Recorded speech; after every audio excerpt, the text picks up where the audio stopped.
الحمد لله رب العالمين، الصلاة والسلام على سيد الأنبياء والمرسلين سيدنا ومولانا محمد خاتم النبيين وعلى آله الطيبين الطاهرين وعلى صحابته الراشدين المهديين وعلى من تبعهم بإحسان إلى يوم الدين. أما بعد، فأعوذ بالله من الشيطان الرجيم. بسم الله الرحمن الرحيم. إلا تنصروه فقد نصره الله إذ أخرجه الذين كفروا ثاني اثنين إذ هما في الغار إذ يقول لصاحبه لا تحزن إن الله معنا فأنزل الله سكينته عليه وأيده بجنود لم تروها وجعل كلمة الذين كفروا السفلى وكلمة الله هي العليا والله عزيز حكيم. صدق الله مولانا العظيم وبلغنا رسوله النبي الكريم الأمين ونحن على ذلك لمن الشاهدين والشاكرين والحمد لله رب العالمين. مولاي صل وسلم دائما ابدا على حبيبك خير الخلق كلهم هو الحبيب الذي ترجى شفاعته لكل حول من الأحوال مقتحم. يا ربي بالمصطفى بلغ مقاصدنا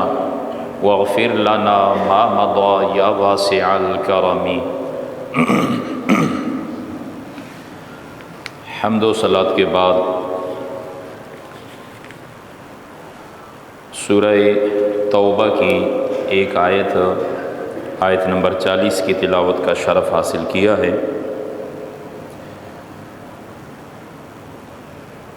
امیر المؤمنین خلیفۃ الرسول سیدنا ابو بکر صدیق رضی اللہ تعالیٰ عنہ کی حیات طیبہ سے متعلق ہماری گفتگو کا سلسلہ جاری ہے. ایمان لانے تک کے واقعات اور آپ کا حسب و نسب، مکہ مکرمہ میں آپ کی خاندانی شرافت، آپ کے مناصب کا تذکرہ ہوا، اور اسلام کی دعوت کو عام کرنے میں سیدنا صدیق اکبر رضی اللہ تعالیٰ عنہ نے جو شروع میں مشقتیں اٹھائیں، تکالیف برداشت کی، اور کس قدر عظیم لوگ آپ کی دعوت پر اسلام لائے. ہم نے سیدنا صدیق اکبر رضی اللہ تعالیٰ عنہ کی حیات طیبہ کے جو ابتدائی پہلو ہیں، بالخصوص جوانی کے عالم کی اور جو معاشرے کی اقدار تھی، اس حوالے سے گفتگو کی تھی کہ باوجود اس کے کہ وہ معاشرہ جو ہر قسم کی برائی میں مبتلا تھا، اور معاشرے میں پنپتی ہوئی برائیاں، پھیلتی ہوئی برائیاں، اس کا اثر انسان پر بہرحال ہوتا ہے، لیکن ایسے عالم میں بھی سیدنا صدیق اکبر رضی اللہ تعالی عنہ ان تمام برائیوں سے بالعموم، اور جو دو بڑی اہم برائیاں تھیں، شراب نوشی اور زناکاری، اس سے بالخصوص محفوظ تھے. اب ہمارے ذہنوں میں یہ سوال تو آنا چاہیے نا کہ اس قدر گئے گزرے معاشرے میں جہاں ان کاموں کو بطور فخر اپنایا جاتا ہو اور اس میں اپنے آپ کو پیش پیش رکھا جاتا ہو، ایسی برائیوں سے ایک نوجوان شخص کا بچنا اس کی وجہ کیا ہو سکتی ہے؟ تو ضمناً ہم نے عرض کی تھی، پھر اعادہ کر دیتا ہوں کہ صحبت کا اثر ہوتا ہے، صحبت کا اثر ہوتا ہے۔ بزرگوں کے اقوال میں سے قول یہ ہمیں ملتا ہے کہ صحبت صالح ترا صالح کند و صحبت طالح ترا طالح کند، کہ اچھوں کی صحبت تمہیں اچھا بنا دے گی، بروں کی صحبت تمہیں برا بنا دے گی۔ اور نبی کریم صلی اللہ علیہ وآلہ وسلم کا اس متعلق ہمیں یہ فرمان ملتا ہے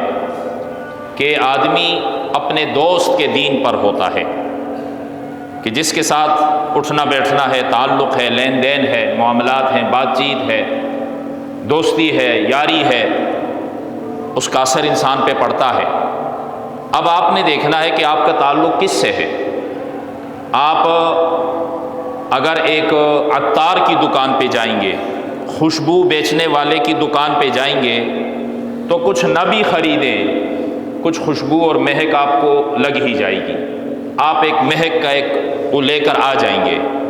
اس کے برعکس آپ کوئلے والے کی دکان پہ جائیں گے جو کوئلہ بیچتا ہے، تو آپ کچھ نہ بھی خریدیں، کوئی داغ دھبا آپ کے لباس پہ لگ ہی جائے گا۔ یہ ظاہری مثال ہے صحبت کی۔ جو ہمارا باطن ہے، جو ہمارا ذہن ہے، جو ہمارا دل ہے، یہ اثر کو بہت زیادہ قبول کرتا ہے، جلد قبول کرتا ہے۔ یہی وجہ ہے نا کہ ہم ایک راستے سے گزر رہے ہیں، انسان تو بہت بڑی عظمت والا ہے، انسان کی تو بڑی قدر ہے، بڑی عظمت ہے۔ ہم ایک راستے سے گزر رہا ہوں، وہاں اچانک کوئی چھوٹا سا پرندہ گاڑی کے نیچے آ جائے، کوئی بلی کا بچہ، وہ اچانک اس پر کوئی بائک یا گاڑی لگ جائے، وہ گر جائے، وہ مر جائے، زخمی ہو جائے، ہم پر کیا کیفیت گزرتی ہے؟ حالانکہ ہم نے نہیں کیا، ہمارے ہاتھوں نہیں ہوا، پھر جس کے ہاتھوں ہوا ہے اس نے بھی جان بوجھ کے نہیں کیا، غیر ارادی طور پر ہو گیا، اچانک وہ چیز سامنے آ گئی، اور وہ ایک حیوان، ایک چرند، ایک حیوان کا بچہ یا کوئی بھی جانور یا کوئی بھی پرندہ وہ اس طرح زخمی ہو گیا یا مر گیا، تو ہمارے دل پر کیسی کیفیت گزرتی ہے؟ اچانک ایک دم ہمارا دل نرم ہو جاتا ہے، بسا اوقات تو لوگ رو پڑتے ہیں اس کو دیکھ کے۔ اور یہی حالت اگر کسی انسان کے ساتھ ہو جائے، حادثات ہوتے رہتے ہیں، ایکسیڈنٹ ہوتے ہیں، اچانک گاڑی لگ گئی، کوئی اور مسئلہ ہو گیا، کوئی زخمی ہوا۔ آپ نے دیکھا ہے کہ اگر ہمارے ساتھ کوئی جا رہا ہے، ہمارا راستہ روکے گا، ہم اس پہ غصہ کریں گے، لڑائی کی نوبت آ جاتی ہے، کیوں میرا راستہ روکا، کیوں میرے راستے میں آ رہے ہو، مجھے راستہ دو، جلد بازی ہوتی ہے۔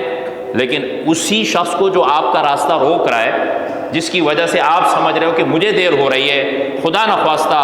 وہ گاڑی سے گر جائے، اس کو چوٹ لگ جائے، تو ابھی جو تھوڑی دیر پہلے آپ اس پر غصہ ہو رہے تھے، اب وہ گر گیا، نیچے زخمی ہو گیا، سب سے پہلے آپ ہی اتر کر اس کو اٹھاؤ گے، اس کو کوشش کرو گے کہ اس کی دوا دارو ہو جائے، اس کو اسپتال پہنچایا جائے۔ یہ ظاہری طور پر، ظاہری احوال سے جو ہمارے اوپر اثر ہوتا ہے، اس کی چند مثالیں ہیں۔ یہی کچھ کیفیت، یہی کچھ حالت ہمارے تعلقات کی بنیاد پر ہے۔ اگر ہمارا تعلق کسی نیک بندے کے ساتھ ہے، کسی اچھے بندے کے ساتھ ہے، کسی اللہ والے کے ساتھ ہے، وہ جو اللہ اور اس کے رسول کا اطاعت گزار ہے، اس کے ساتھ ہمارا تعلق ہے،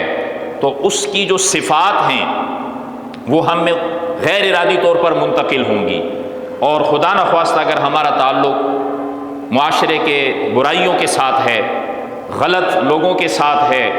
غلط کام کرنے والوں کے ساتھ ہے، غلط راہ چلنے والوں کے ساتھ ہے،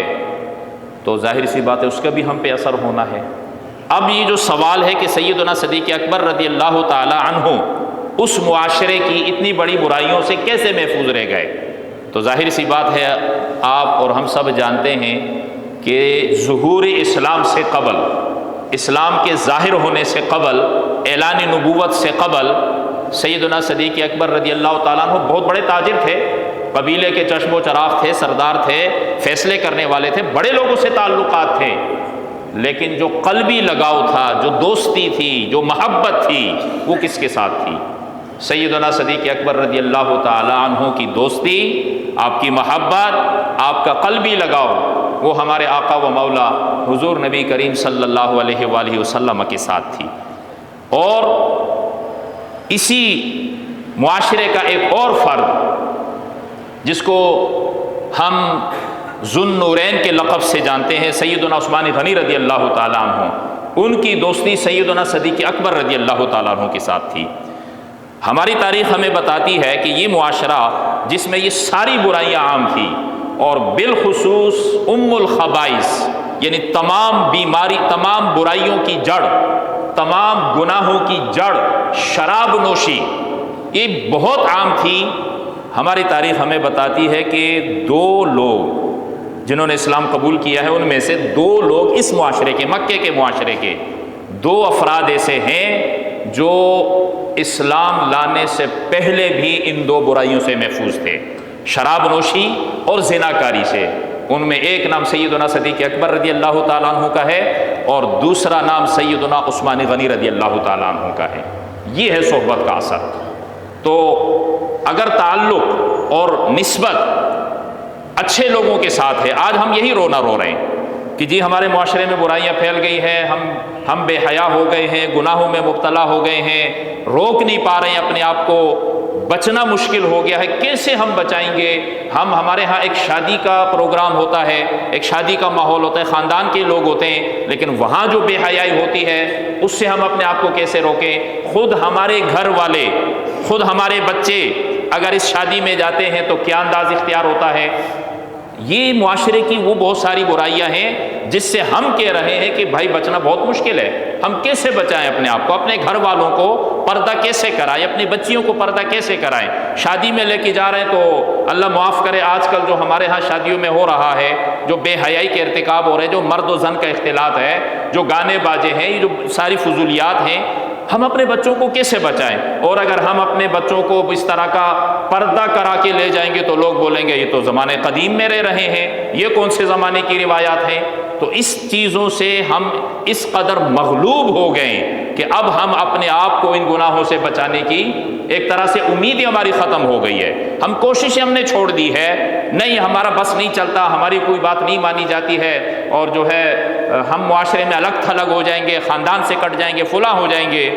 یعنی اللہ اور اس کے رسول سے کٹ جائیں یہ فکر نہیں ہے، اللہ اور اس کے رسول سے کٹ جائیں یہ فکر نہیں، خاندان سے کٹ جائیں، معاشرے سے کٹ جائیں یہ فکر ضرور ہے۔ اور یہی صورتحال ہماری نظامی معیشت میں ہے۔ آج جو ہم سود پر اور دیگر حرام کاموں پر مبتلا ہیں، ہماری تجارت میں جو خرابیاں ہیں، ہماری اس وقت جو معیشت اور تجارت جن باطل بنیادوں پہ کھڑی ہے، اس پر تو کبھی بھی ہماری عمارت کامل نہیں ہو سکتی، اس نے ہمیشہ زمین بوس ہونا ہے۔ لیکن اس کے باوجود ہم کیا کہتے ہیں؟ او جی اگر ہم نے یہ چیزیں چھوڑ دی، اگر ہم نے یہ کام چھوڑ دیے، ہم نے یہ طریقہ تجارت چھوڑ دیا تو ہم تو دنیا سے کٹ جائیں گے، ہماری معیشت جو ہے زمین بوس ہو جائے گی، ہم جو ہے بالکل الگ تھلگ ہو جائیں گے۔ یعنی اس معاملے میں بھی ہم اللہ اور اس کے رسول سے تو جنگ کرنے کے لیے تیار ہیں، اللہ اور اس کے رسول کے ساتھ سے تعلق توڑنے کے لیے تیار ہیں، لیکن معاشرے کے ساتھ تعلق توڑنے کی ہم میں ہمت نہیں ہے۔ کیوں نہیں ہے؟ ہمیں صحبت کن کی ملی ہے، ہم کن کے ساتھ اٹھ بیٹھ رہے ہیں، ہمارا تعلق کن سے ہے، ہماری دوستیاں کس کے ساتھ ہیں، ہماری محبت کس کے ساتھ ہے؟ تو ظاہر سی بات ہے کہ پھر ان برائیوں نے ہم پہ اثر انداز ہونا ہے، اور ہم نے ان کے سامنے ہتھیار ڈال دینے۔ ہر برائی کو ہم تسلیم کر رہے ہیں، ہر برائی کو قبول کر رہے ہیں، ہر اس خلافی شرع کام کو، ہر گناہ کو اپنے سر لے رہے ہیں۔ کیوں؟ ہم نے معاشرے کے ساتھ چلنا ہے، ہم معاشرے سے تو الگ تھلگ نہیں ہو سکتے۔ ہمارا نظامی تعلیم ہے، اس کی حالت کیا ہو رہی ہے، ہمارے نظامی معیشت ہے، اس کی حالت کیا ہو رہی ہے، ہر چیز میں اللہ اور اس کے رسول سے تعلق ختم، اور دنیا داری کے پیچھے دنیا داروں کے ساتھ تعلق جوڑنے پر پڑے ہیں، تو پھر اثر بھی ایسا ہی ہونا ہے۔ سیدنا صدیق اکبر رضی اللہ تعالیٰ عنہ کی حیات طیبہ ہمارے لیے اس معنی میں مشعل راہ ہے کہ ایک معاشرہ جو مکمل طور پر برائیوں میں ڈوبا ہوا ہے، ہر قسم کی لغویات، ہر قسم کے حرام کام، ہر قسم کی برائیاں اس معاشرے کا حصہ ہیں، لیکن اس میں بھی ایک نور کا چراغ، ایک امید کا چراغ، ایک روشنی وہ ہمیں ملتی ہے کہ اگر تمہاری صحبت، تمہارا تعلق، تمہاری دوستیاں اچھے لوگوں کے ساتھ ہے، اللہ والوں کے ساتھ ہے، تو معاشرے کی کوئی برائی تم پر اثر انداز نہیں ہو سکتی، معاشرے کی کوئی طاقت تمہیں زیر نہیں کر سکتی ہے۔ یہی وجہ ہے کہ جب حضرت عثمان غنی رضی اللہ تعالیٰ عنہ کو شہید کیا جانے لگا، آپ کے گھر کا محاصرہ ہوتا ہے، بلوائیوں نے سارے راستے کاٹ دیا، آپ کے گھر کا محاصرہ کر لیا، تو آپ اپنے گھر کی بالکونی سے باہر جھانکے ان لوگوں کو مخاطب کرتے ہوئے کہنے لگے کہ دیکھیے میرے آقا و مولا صلی اللہ علیہ وآلہ وسلم کا فرمان ہے کہ کسی مسلمان کا خون بہانا جائز نہیں سوائے 3 کاموں کے۔ جب تک اس نے 3 برائیاں نہیں کی تب تک مسلمان کا خون بہانا جائز نہیں۔ نمبر 1، اسلام لانے کے بعد وہ مرتد ہو جائے، مرتد ہو گیا تو اس کا خون بہائے، اس کو قتل کیا جائے گا۔ اگر کسی شخص نے دوسرے کو ناحق قتل کیا ہے تو قصاص میں اس قاتل کو قتل کیا جائے گا۔ تیسرا، شادی شدہ ہو کر اگر اس نے زنا کیا ہے تو اسے رجم کیا جائے گا۔ تو پھر حضرت عثمان غنی رضی اللہ تعالیٰ عنہ اگلا جملہ جو بیان کرتے ہیں قابل غور ہے کہ فواللہ، قسم کے ساتھ کہہ رہے ہیں، اللہ کی قسم، جب سے میں نے اسلام قبول کیا میں مرتد نہیں ہوا ہوں، میں نے کسی جان کو ناحق قتل نہیں کیا، میں نے زنا نہیں کیا ہے، فبم تقتلوننی، تو پھر تم مجھے کس جرم کی پاداش میں قتل کر رہے ہو؟ تو یہ اس صحبت کا اثر ہے کہ باوجود اس کے کہ معاشرے میں چاروں طرف برائیاں پھیلی ہوئی ہیں، لیکن اگر آپ کا تعلق کسی اللہ والے کے ہاتھ میں ہے، آپ نے اللہ والے کا دامن مضبوطی سے تھاما ہوا ہے، آپ اللہ اور اس کے رسول کے احکامات پر سختی سے عمل پیرا ہیں، یہ دنیا والے کچھ بھی کر لیں، یہ الٹے لٹک جائے، یہ زمین کو اوپر لے جائے، آسمان کو نیچے لے آئے، یہ دنیا کی ہر طوفان، ہر بدتمیزی آپ کے ساتھ اختیار کر لیں، لیکن یہ آپ کا کچھ نہیں بگاڑ سکتے ہیں، کیونکہ آپ کے ساتھ اللہ اور اس کے رسول کی حمایت ہے، اور جس کے ساتھ اللہ اور اس کے رسول کی حمایت ہو اسے پھر دنیا کی کسی حمایت کی حاجت نہیں ہوتی ہے۔ تو یہ سیدنا صدیق اکبر رضی اللہ تعالیٰ عنہ کے اس روشن زندگی کا ایک پہلو ہے، ایک باب ہے کہ برائی کا رونا مت رو، معاشرے کا رونا مت رو، اور حالات کا رونا مت رو، سوال یہ ہے آپ نے کیا کیا ہے؟ آپ نے اپنے آپ کو، اپنے گھر والوں کو، جو قرآن کا حکم ہے کہ قوا انفسکم واہلیکم نارا، کہ اپنے آپ کو، اپنے گھر والوں کو جہنم کی آگ سے بچاؤ، آپ نے اس پہ کتنا عمل کیا ہے؟ آپ نے اب ہمیشہ برائیوں کا رونا روتے رہے، معاشرے کا رونا رہتا ہے، خود کچھ نہیں کرنا ہے، خود تو صرف یہ کہنا ہے کہ جی ہم نے معاشرے کے ساتھ چلنا ہے، ہم نے جو ہے دنیا کے ساتھ چلنا ہے، ہم یہ نہیں چھوڑ سکتے ہم، تو پھر آپ شکوہ کیوں کر رہے ہیں؟ پھر اس معاشرے کی جتنی برائیاں ہیں وہ آپ پر اور آپ کے گھر والوں پر مسلط ہوں گی، پھر آپ نے ہر برائی کے سامنے سر جھکانا ہے، اور جو دینی غیرت اور حمیت ہے، جو ایک اللہ کے نیک بندوں کی شان ہے، عظمت ہے، اس سے ہم اور آپ محروم ہو جائیں گے۔ یہ سیدنا صدیق اکبر رضی اللہ تعالیٰ عنہ کی اسلام لانے سے قبل کی زندگی کے جو روشن پہلو ہے نبی علیہ الصلوۃ والتسلیم کے ساتھ تعلق اور دوستی کا، اس کا ثمرہ ہے یہ۔ پھر آپ اسلام قبول کرتے ہیں، پھر اسلام کی تبلیغ شروع کرتے ہیں، بہت سارے وہ لوگ جو معاشرے میں نامور کہلاتے ہیں، جن کا معاشرے میں نام ہوتا ہے اور جن کی وجہ سے معاشرے پر اثر ہوتا ہے، ان میں سے بہت سارے لوگ ایسے ہیں جو صرف سیدنا صدیق اکبر رضی اللہ تعالیٰ عنہ کی دعوت اسلام پر انہوں نے اسلام کو قبول کیا ہے۔ وجہ یہ ہے کہ وہ خود باکردار تھے، وہ خود روشن ضمیر تھے، ان کی زندگی، ان کے دامن پر کوئی دھبا نہیں تھا، تو جب وہ بات کرتے تھے تو پھر اثر ہوتا تھا، پھر بڑے سے بڑا شخص بھی ان کی بات کو قبول کر لیتا تھا، اور یہ ان کے کردار کی طاقت تھی جو اللہ کے رسول کے ساتھ دوستی اور محبت کا نتیجہ ہے۔ اللہ تعالی ہمیں بھی یہ نصیب فرمائے۔ سیدنا صدیق اکبر رضی اللہ تعالیٰ عنہ نے جب ہجرت کا وقت شروع ہوا اور لوگ ایک ایک کر کے، دو دو کر کے نکلنے لگے، تو آپ نے حضور علیہ السلام کی بارگاہ میں عرض کی حضور ہمیں بھی اجازت دیجیے، مکے والوں نے بہت ستا دیا ہے، بہت تنگ کر دیا ہے۔ تو نبی علیہ الصلوۃ والتسلیم نے فرمایا ابو بکر انتظار کرو، بس اتنا فرمایا، انتظار کرو۔ اب ظاہر سی بات ہے،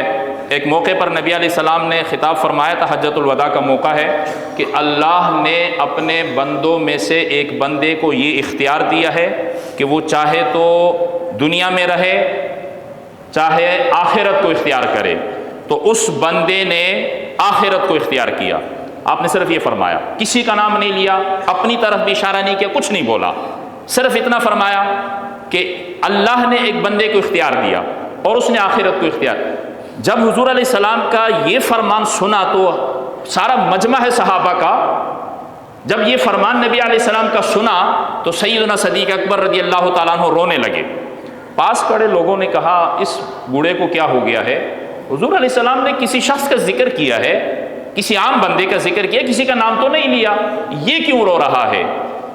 جب نبی علیہ السلام کا وصال ہوا، کیونکہ حجۃ الوداع کے بعد اب یہ محرم، صفر، ربیع الاول، یہ 3 مہینے رہ گئے. نبی علیہ السلام کا جب وصال ہوا تو لوگوں نے کہا کہ سیدنا صدیق اکبر رضی اللہ تعالیٰ عنہ نبی علیہ السلام کی مراد کو سمجھنے میں ہم میں سب سے زیادہ قابل شخص تھے. یعنی نبی علیہ السلام نے دراصل وہ اپنے بارے میں بات کری تھی کہ میں نے اللہ کے اس حکم کے مطابق اب آخرت کو اختیار کر لیا، میرے جانے کا وقت ہے، نام نہیں لیا تھا. لیکن سیدنا صدیق اکبر رضی اللہ تعالیٰ عنہ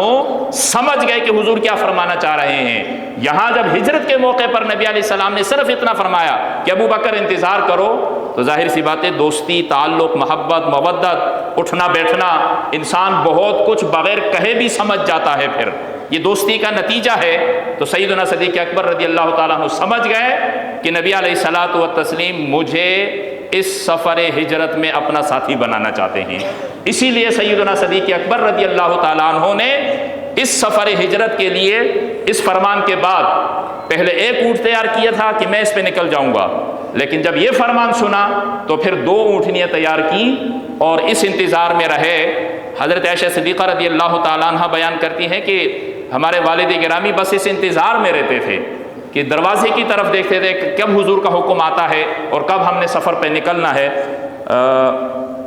اس واقعے کو مختلف راویوں نے اس طرح بیان کیا ہے کہ ابن اسحاق نے یہ بیان کیا ہے کہ حضرت ابوبکر صدیق رضی اللہ تعالیٰ عنہ نے رسول کریم صلی اللہ علیہ وآلہ وسلم سے ہجرت کی اجازت طلب کی. رسول اللہ صلی اللہ علیہ وآلہ وسلم نے فرمایا جلدی نہ کرو، شاید اللہ تعالیٰ تم کو میرا صاحب بنائے گا. جب ہجرت کا وقت آیا تو رسول اکرم صلی اللہ علیہ وآلہ وسلم سیدنا ابوبکر صدیق رضی اللہ تعالیٰ عنہ کے گھر کی طرف آئے. اس وقت رات کا وقت تھا. اس وقت حضرت ابوبکر صدیق رضی اللہ تعالیٰ عنہ سو چکے تھے. آپ نے ان کو بیدار کیا. پھر رسول اللہ صلی اللہ علیہ وآلہ وسلم نے فرمایا کہ مجھے یہاں سے جانے کی اجازت مل گئی ہے. حضرت عائشہ صدیقہ رضی اللہ تعالیٰ عنہ بیان کرتی ہیں کہ میں نے دیکھا کہ فرط مسرت سے حضرت ابوبکر صدیق رضی اللہ تعالیٰ عنہ کی آنکھوں سے آنسو نکل آئے اور پھر وہ دونوں گئے اور غار میں داخل ہو گئے اور 3 دن تک وہاں ٹھہرے رہے. یہ جو سفر ہجرت کا واقعہ ہے، دیکھیے اس وقت سارے اہل مکہ نبی علیہ السلام کے دشمن ہو گئے تھے، اور جس رات نبی علیہ السلام ہجرت فرما رہے ہیں اس رات کفار نے فیصلہ کیا کہ بہت ہو گیا، اب ہمارے صبر کا پیمانہ لبریز ہے، اب یہ قصہ تمام کر دینا چاہیے. تمام قبائل سے 1-1 2-2 جوان مضبوط پکڑے اور کہا کہ سب مل کر یک بارگی اس نبی پر حملہ کر کے ان کی زندگی کا قصہ تمام کر دو، تاکہ قریش کو پھر ہم سے بدلہ لینے کی بھی ہمت نہ ہو، کیونکہ ہم سارے ایک ساتھ ہوں گے. سب نے گھیرا ہوا اس گھر کو. حضور علیہ السلام نے حضرت علی المرتضیٰ رضی اللہ تعالیٰ عنہ کو اپنے بستر پر سلایا. وہ بھی ایک طویل واقعہ ہے. آپ سورہ یاسین کی تلاوت کرتے ہوئے جب باہر نکلنے لگے تو اس آیت پہ پہنچے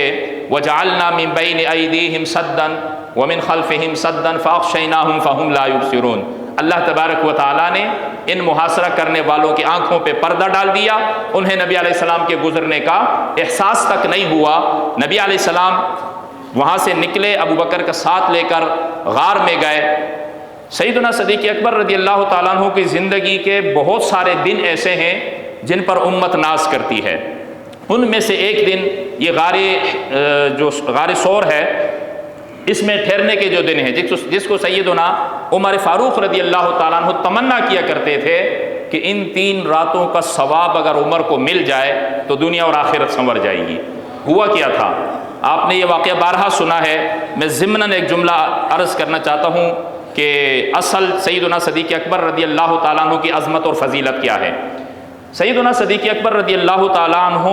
جب اس غار میں گئے، آپ نے غار کو صاف کیا، جتنے آس پاس سوراخ تھے چادر پھاڑ پھاڑ کے ان سب کو بند کیا. ایک غار رہ گیا، اس میں اپنی پنڈلی رکھ لی، یہ جو ایڑی ہے پاؤں کی یہ رکھ دی، حضور سے فرمایا حضور اندر تشریف لائے، حضور آگے، حضور آرام فرما رہے ہیں۔ اتنے میں جس سانپ نے مدتوں نبی علیہ السلام کے زیارت کا انتظار کیا تھا، تو اس نے ابوبکر صدیق رضی اللہ تعالیٰ عنہ کے ایڑی پر تھوڑا سا اشارہ کیا ایک آدھ دفعہ، لیکن آپ نے جو ہے ہمت نہیں ہاری، آخر اس نے ڈس لیا۔ ظاہر سی بات ہے کہ انسان کا جو جسم ہے اس میں جو خون کی روانی ہے، اگر یہ رک جائے تو انسان کی موت واقع ہوتی ہے۔ اور جو سانپ ہے اس کے زہر میں یہ تاثیر ہے، یا اس طرح بچھو وغیرہ ہیں کہ جب یہ انسان کو ڈستے ہیں تو انسان کا جسم فوراً منجمد ہو جاتا ہے، خشک ہو جاتا ہے، اس میں روانی ختم ہو جاتی ہے۔ بعض سخت ہوتے ہیں، بعض تھوڑے نرم ہوتے ہیں۔ بہرحال جب سیدنا صدیق اکبر رضی اللہ تعالیٰ عنہ کو اس ڈسنے کی شدت بہت زیادہ ہوئی، تو ظاہر سی بات ہے انسان کو جب تکلیف ہوتی ہے تو اس کے اظہار کے کئی طریقے ہوتے ہیں۔ ان میں سے ایک یہ ہوتا ہے کہ وہ تکلیف کی شدت سے آنکھوں سے آنسو گر جاتے ہیں۔ حضور علیہ الصلاۃ والتسلیم ابوبکر صدیق رضی اللہ تعالیٰ عنہ کے اس ران پر سر رکھ کر آرام فرما رہے ہیں، تو یہ آنسو جو نکلے یہ حضور علیہ السلام کے رخسار مبارک پر لگے۔ پہلے تو ہم سلام کریں ان آنسوؤں کو، ہمارے آنسو گرتے ہیں زمین میں جذب ہو جاتے ہیں۔ حدیث شریف میں فرمایا کہ اللہ تبارک و تعالیٰ کو وہ آنسو سب سے زیادہ محبوب ہیں جو اس کی یاد سے گرے۔ یہ آنسو جو سیدنا صدیق اکبر رضی اللہ تعالیٰ عنہ کے آنکھوں سے گرے، نبی علیہ السلام بیدار ہوئے، وجہ پوچھی، ساری پورا واقعہ آپ نے سنا ہے۔ آپ نے اپنا لعاب دہن لیا، اس زخم پر لگایا جہاں سانپ نے ڈسا تھا، فوراً وہ سارا جو زہر کا اثر تھا وہ ختم ہو گیا، آپ صحیح سالم ہو گئے۔ بات جو بیان کرنی ہے وہ یہ کہ اس سانپ نے سیدنا صدیق اکبر رضی اللہ تعالیٰ عنہ کو تکلیف دی، ڈسا، ظاہری طور پہ تکلیف دی، اور اس تکلیف سے نبی علیہ السلام کو تکلیف ہوئی۔ اس تکلیف سے نبی علیہ الصلاۃ والتسلیم کو تکلیف ہوئی، آپ کے نیند میں خلل واقع ہوا، آپ کے آرام میں خلل پڑا۔ تو آپ اندازہ لگائیے کہ سیدنا صدیق اکبر رضی اللہ تعالی عنہ کو اگر سانپ ڈس لے، اس تکلیف سے رسول اللہ کو تکلیف ہو، تو آج اگر کوئی بدبخت سیدنا صدیق اکبر رضی اللہ تعالیٰ عنہ کی شان میں بے ادبی گستاخی کرے، اس سے ظاہر سی بات ہے سیدنا صدیق اکبر رضی اللہ تعالیٰ عنہ کو تکلیف ہوگی، اور جب سیدنا صدیق اکبر رضی اللہ تعالیٰ عنہ کو تکلیف ہوگی تو اس سے میرے آقا و مولا صلی اللہ علیہ وآلہ وسلم کو تکلیف ہوگی۔ اسی لیے کسی نے بڑی پیاری بات کری کہ جہاں ابو بکر اور عمر آرام فرما ہیں وہاں سلام تو پہنچتا ہے۔ جب آپ کہتے ہیں نا السلام علیکہ یا سیدی یا رسول اللہ، السلام علیکہ یا ابا بکر صدیق، آپ جب کہتے ہیں السلام علیکہ یا عمر ابن الخطاب، تو یہ سلام تو وہاں پہنچتا ہے، کیونکہ وہ جس جگہ آرام فرما ہیں وہاں یہ اچھی بات ہی پہنچ سکتی ہے۔ لیکن اگر کسی نے شیخین کریمین کی شان میں بے ادبی اور گستاخی کی، کوئی گالی گلوچ کی، تو وہاں گالیاں نہیں پہنچتی ہیں، یہ کہنے والے کے منہ پر مار دی جاتی ہیں۔ اور سب سے بڑی بات یہ کہ سیدنا صدیق اکبر رضی اللہ تعالیٰ عنہ نے دین کے لیے، اسلام کے لیے، اور بالخصوص نبی علیہ الصلاۃ والتسلیم کی عظمت اور شان پر جو پہرا دیا، جو قربانیاں پیش کی، اس کا ثمرہ حدیث میں جو بیان فرمایا وہ قابل سماعت ہے کہ نبی علیہ الصلاۃ والتسلیم کا فرمان ہے کہ ہم پر جس شخص نے بھی احسان کیا ہم نے دنیا میں اس کا بدلہ چکا دیا، سوائے ابو بکر کے احسانات کے، کہ ان کے اتنے احسانات ہیں کہ ان کے احسانات کا بدلہ کل قیامت کے دن اللہ کی طرف سے عطا ہوگا۔ تو یہ عظمت اور شان ہے سیدنا صدیق اکبر رضی اللہ تعالی عنہ کی۔ یہاں تک ہم اپنی گفتگو کو روکتے ہیں، آگے آپ کی خلافت اور آپ کے دینی کاموں کا تذکرہ ہوگا۔ اللہ تبارک و تعالی ہمیں ان نفوس قدسیہ کے نقش قدم پر چلنے کی توفیق عطا فرمائے۔ وما توفیقی الا باللہ۔